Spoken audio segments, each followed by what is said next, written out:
So I told Fifth, yo, Fifth, I'm out the hood. I'm in Long Island, come to my crib, you're gonna see. So he came there, saw nobody, it was good. I was in the burbs, and he stayed there for like 2.5 years straight, and we recorded every record there. Get Rich or Die Trying was recorded in your basement. Yeah.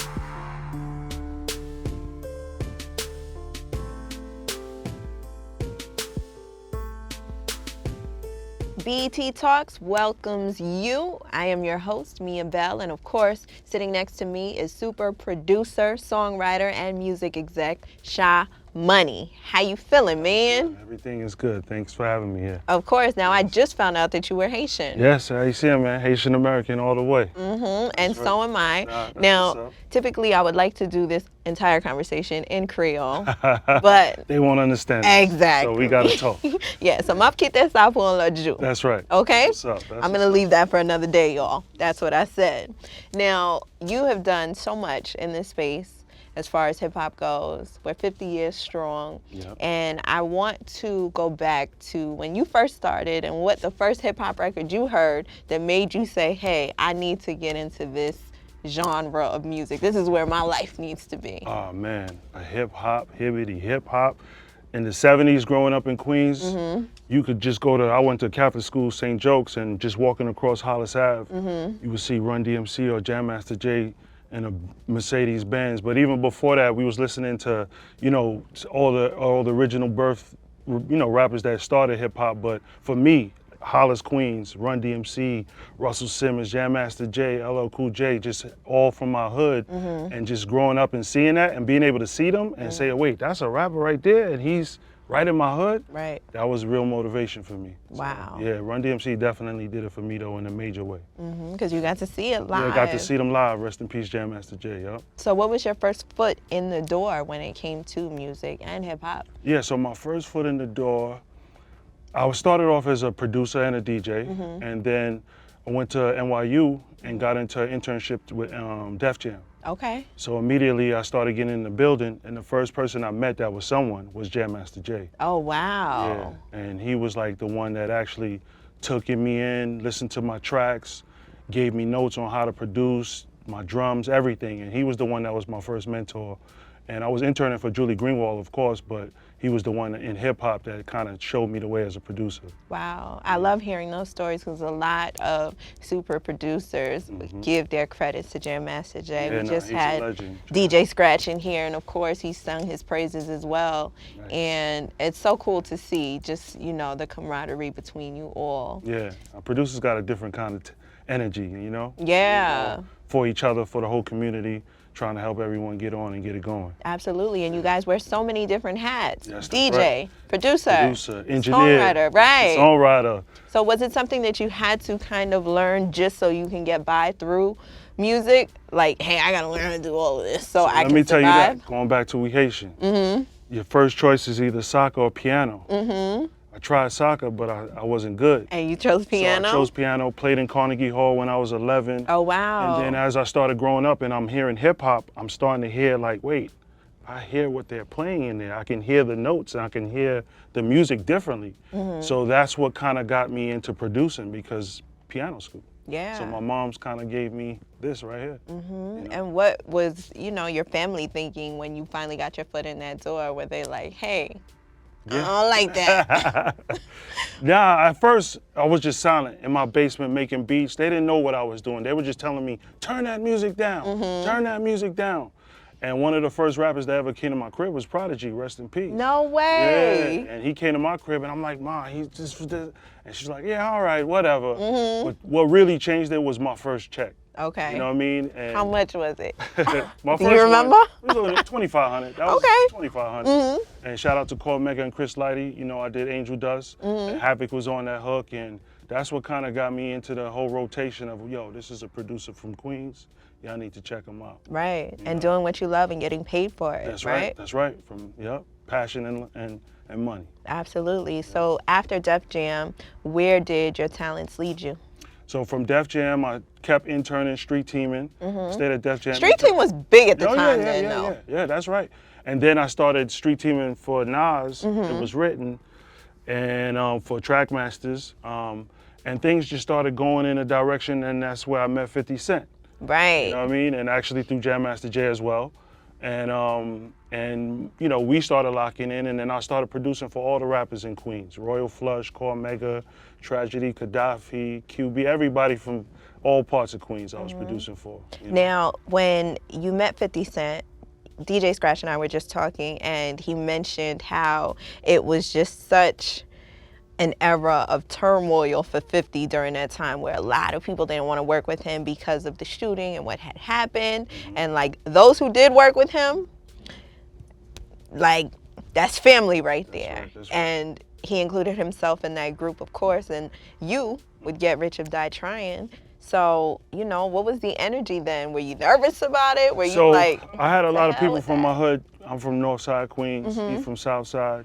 Sha Money, Northside, don't mix with House Southside. They, you know, Yeah. I had people already telling me not to.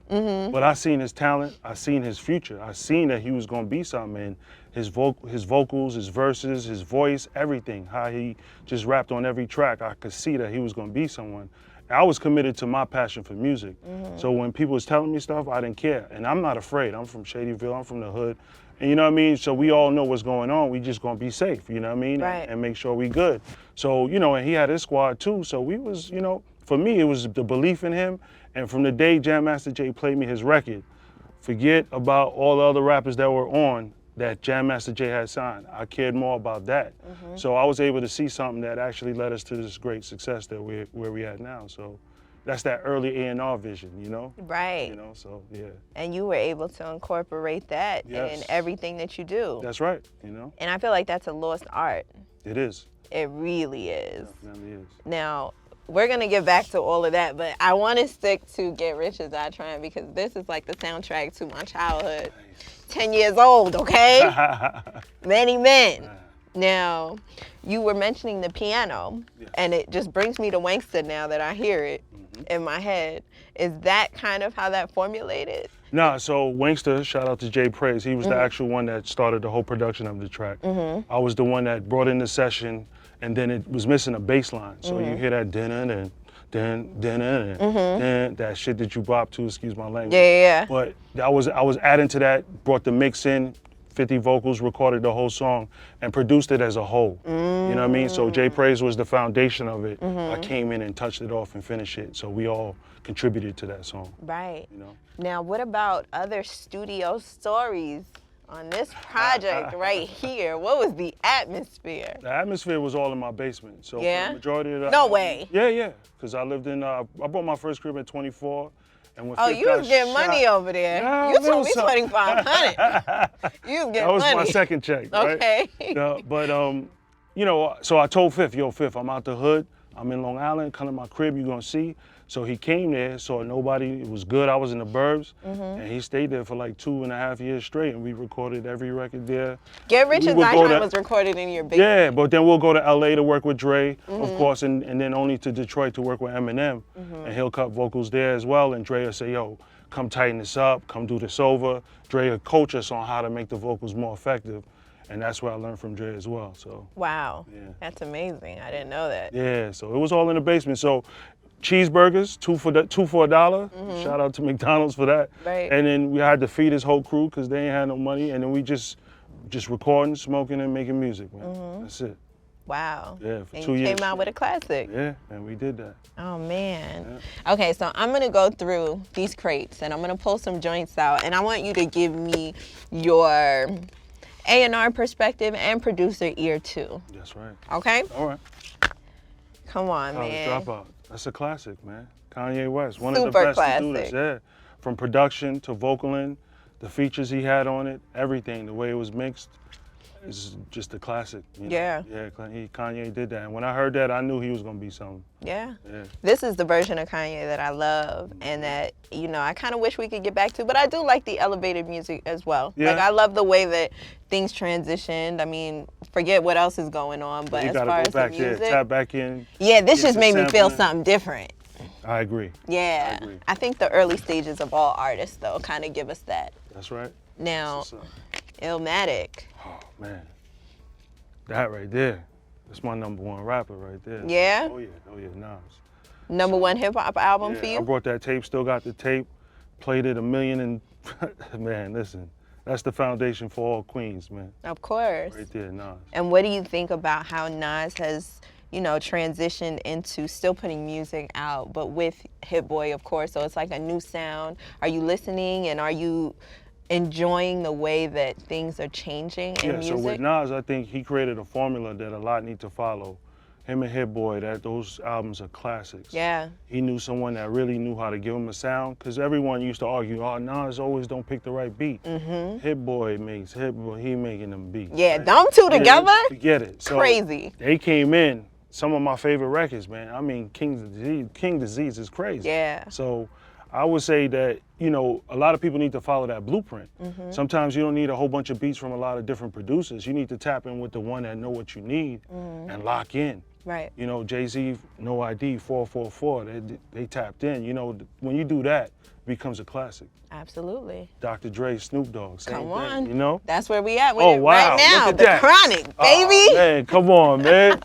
See what I'm saying? That's right. Nah, that's What did number this one project producer, do for number you? one. Oh, that was a game changer.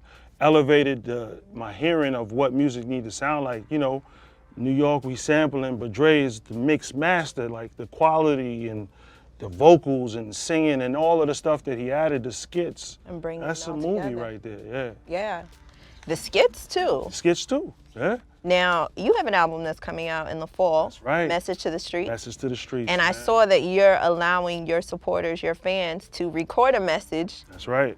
So they could all say, For the album. I want people to feel a part of this. Like, hey, tell me what you feel the streets need to know. Like, what's your message to the streets? Right. Like, what do you want to tell them? Like, we need to put some more vibrations of positivity out here.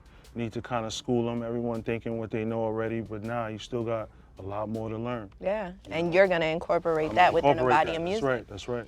Okay, so now I'm going to switch it up for you a little bit. Now, if you had to choose one album to listen to for the rest of your life, I'm not going to put Kendrick in there because I know that's going to be too hard for you. Between these two. 36 Chambers, Tribe Called Quest. That's a tough one. You had to choose one to listen to for the rest of your existence. Which one would it be? Wow. Let me see this real quick. And it's okay, we love both. But what speaks to you, or what spoke to you the most? Into the Wu-Tang. Of course. Yeah. I mean, it puts Staten Island on the map, right? That's right. I gotta say that. I'm a Tribe Called Quest fan for real. So it's like, I would say both, but if I gotta say one, Wu-Tang. Okay. Yeah. I love that. Now, let's take it to Kendrick. We're gonna take it back to the West Coast. Yes. I think this project right here, for a lot of people, I mean, like we said earlier, this early stages of these artists is what I gravitate to the most. And what did you think when Good Kid, Mad City came out? For me, that van right there, that's like 50 van that he would drive to my crib every day, that kind of burgundy caravan. Yeah? So that made me think of that immediately. And I'm like, wow, it's different hood, same shit though, right? But for Kendrick, he's my #1 rapper of these days right now. Really? Yeah. And To Pimp a Butterfly is probably the best album in the Stellar. last 10 years for me, right?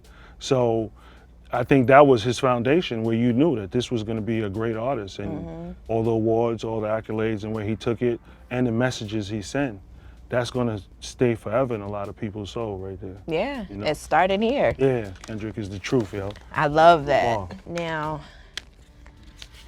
Murder Music. Mobb Deep, Yeah, QB. QB all day.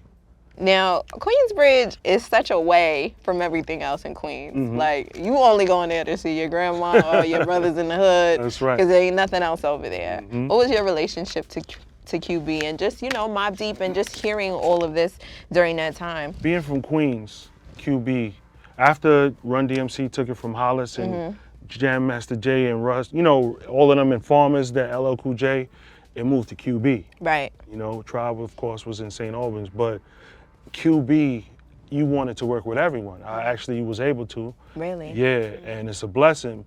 But they were the foundation of Queens music in that sense, where it was for my generation. Street music, hood music, everything you could vibrate to was between them, Nas, Tragedy, Capone, Noriega. That whole vibration was just crazy. Yeah. At that time. And it wasn't nothing where you took to it and wanted to do negative shit, but you just could relate to them in all ways. Yeah.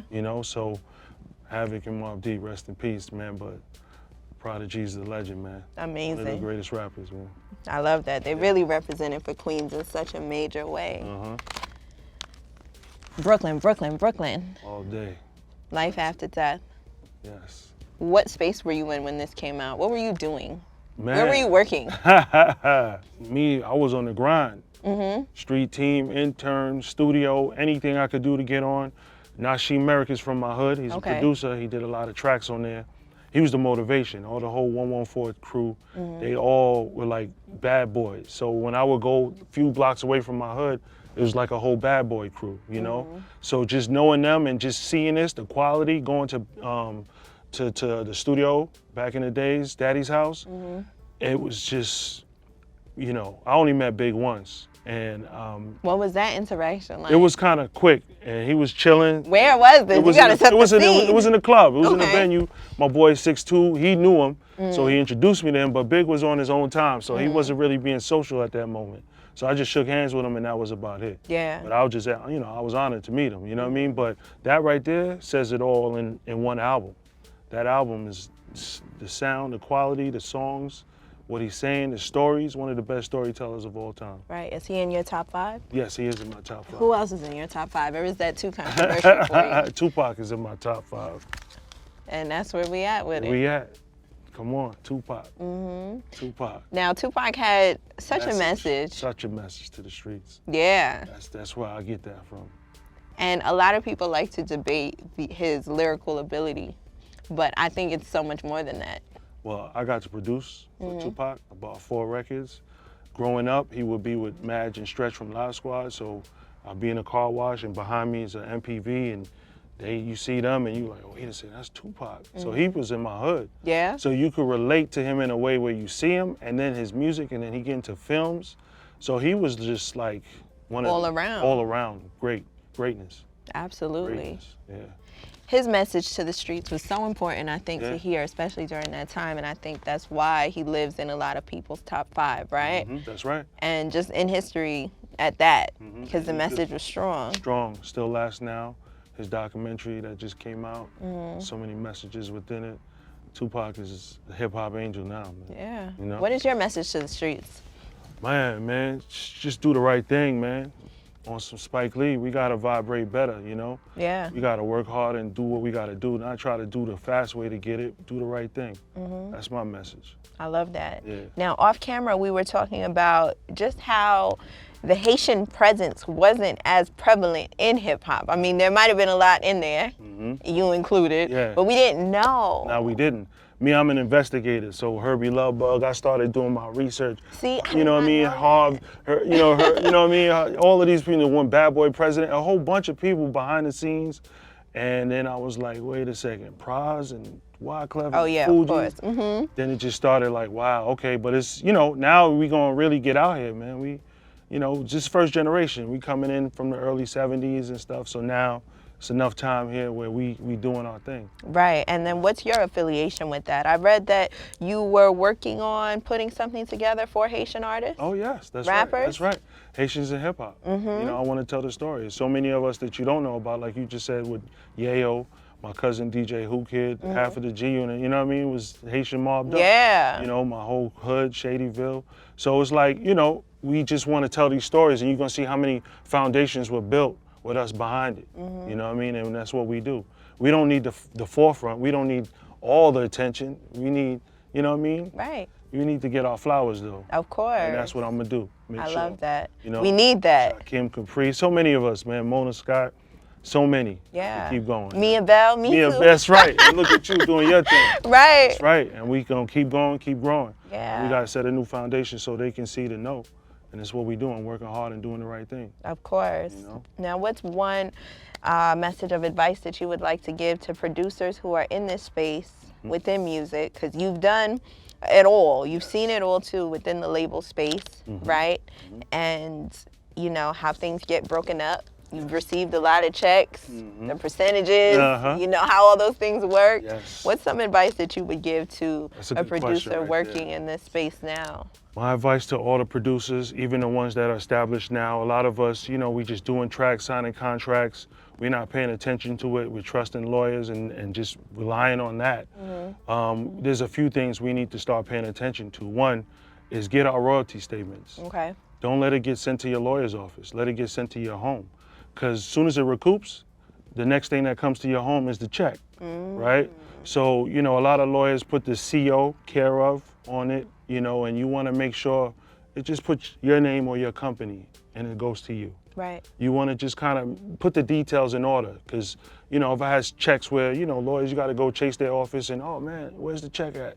And you don't want to have to do that. And you want to keep all your songs that you did, you want to keep your catalog in order. You want to know, all right, it didn't recoup yet, but it's coming to you. As soon as it does, that check is coming to you. Yeah. So you want to make sure everything is going to you, not to the lawyer, and you paying attention to all the details within that. Of course. That's one of the main things I think that I've learned from. And I just think that, all the producers need to get in order and just not be happy to be here and happy to. And another thing is, some of these things is naturally yours. You're getting points off of the production and the publishing is yours. So don't make no one feel like they're giving it to you. You know what I mean? It's yours already. If you co-produce an album, co-executive producer, executive producer album, produce a record, that point is yours. You know what I mean? So Yeah. now it's just a fee based on if it is advance fee, a little fun. And that's it. Until it recoups, then they make everything else back. Right. Now, is this knowledge that you acquired through experience? Yes. Okay. Yes. So All through you've seen, experience. right. And as a producer, you know what I mean? And all executive producer as well. Yeah. So. And it's important because, like you said, a lot of people are just happy to be in the room. Yeah. And they don't know thinking how things that work. you're giving it to me, nah, this is mine already. So you got to know the knowledge. Some people is like, oh, the publishing, I'm going to give them it. Nah, you don't have to give nobody no share. That's your share. Right. 50-50. You did the track, there's no samples, 50% is yours. The writer rapped it, he wrote it, 50% is his. Y'all come together. Nobody's giving no one shares. It's already yours. Okay. You know what I Wow. mean? That's real key. And look, I really hope that y'all take heed to that. A lot of people getting got out here, Because you're man. missing out on some You know, money. That's it, man. Just know the facts so you know what's yours already. Yeah, So you don't feel like they're giving it to you. of course. You know? Sha Money, thank you so much. Oh, thank you so for much the for having knowledge. me. I appreciate this. I know that everyone is going to take it and run with it. It's important. We appreciate you. Hip Hop 50 and forever. Hip Hop 50. Let's go. Yeah. Let's go.